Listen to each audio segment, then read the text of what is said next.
Good morning to all of you. Class 7th, subject Social Science, Chapter 5, Water. तो dear students, आप geography book का chapter 5 water निकालेंगे और page number 33 निकालेंगे। वहाँ से आज हम पढ़ेंगे ओशन सर्कुलेशन। तो आज हम किसके बारे में पढ़ेंगे? Ocean circulation.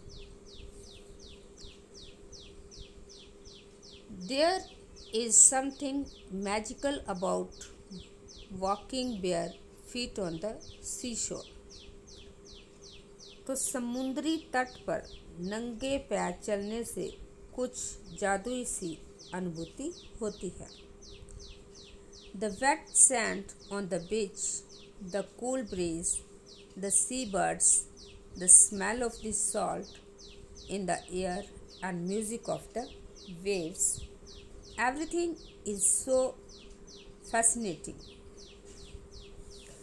तो पुलीन पर नम बालू, ठंडी पवन, समुद्री पक्षी, वायु में लवणीय गंध एवं लहरों का संगीत, सब कुछ सम्मोहित करने वाला प्रतीत होता है। Unlike the calm waters of ponds and lakes, ocean water keeps moving continuously. It is never still. The movements that occurs in oceans can be broadly categorized as waves, tides, and currents. तो ताल एवं जीव के शांत जल के विपरीत महासागरीय जल हमेशा गतिमान रहता है। यह कभी शांत नहीं रहता है। महासागरों की गतियों को इस प्रकार वर्गीकरण कर सकते हैं जैसे तरंगे, ज्वार-भाटा एवं धाराएं। तो अभी हम सबसे पहले वेव्स के बारे में पढ़ेंगे। किसके बारे में पढ़ेंगे? वेव्स के बारे में। वेव्स यानी कि तरंगे के बारे में। जो तरंगे होती हैं उनके बारे में पढ़ेंगे। When you playing throw ball on the beach and the ball falls into the water, what happens? समुद्र तट पर गेंद से खेलते समय जब गेंद जल में गिर जाती है तो क्या होता है? It is fun to watch how the ball gets washed back to the shore by the waves.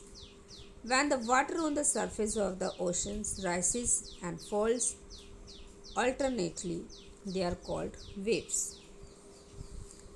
ये दृश्य बहुत ही मनोरंजक होता है कि कैसे तरंगों के साथ गेंद तट पर वापस लौट आती है। जब महासागरीय सतह पर जल लगातार उठता और गिरता रहता है तो इन्हें तरंगे कहते हैं।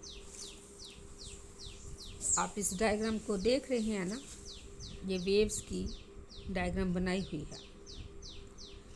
तो सारे बच्चे क्या करेंगे? ये वेव्स की जो डायग्राम है इसको कॉपी पे ड्रॉ करेंगे। जो फिग पॉइंट 5.4 पर वेव्स की डायग्राम दी है। अब आगे पढ़ेंगे। During a storm the winds blowing at very high speed form huge waves. तो तूफान में तेज वायु चलने पर विशाल तरंगे उत्पन्न होती हैं। दिस में cause ट्रेमेंडस destructions, an earthquake, a volcanic eruptions or underwater landslides can shift large amounts of ocean's water. As a result, a huge tidal waves called tsunami that may be as high as 15-meter high. The largest tsunamis even measured was 150 meter high. These waves travel at a speed of more than 700 km per hour. The tsunamis of 2004 caused widespread damage in the coastal area of India.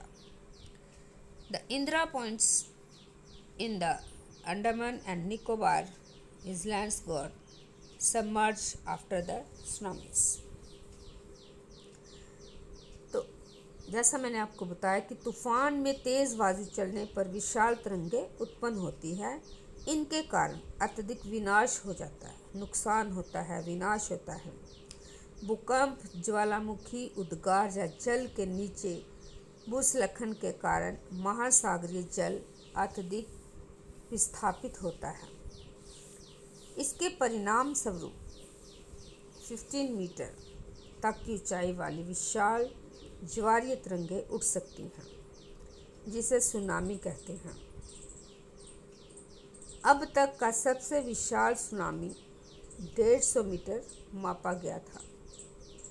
ये तरंगें 700 kilometre प्रति घंटे से अधिक की गति में चलती है।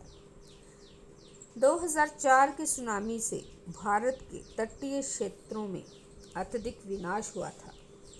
सुनामी के बाद अंडमान और निकोबार द्वीप समूह में इंदिरा फ्लाइट डूब गया था। तो डियर स्टूडेंट्स, आज जितना मैंने आपको पढ़ाया है, आप क्या करोगे, उसको दोबारा से रीड करोगे। और जो मैंने बोला है आपको कि वेव्स की डायग्राम आपने कॉपी पे बनानी है, तो इसको प्रैक्टिस करना है। Thank you and have a nice day.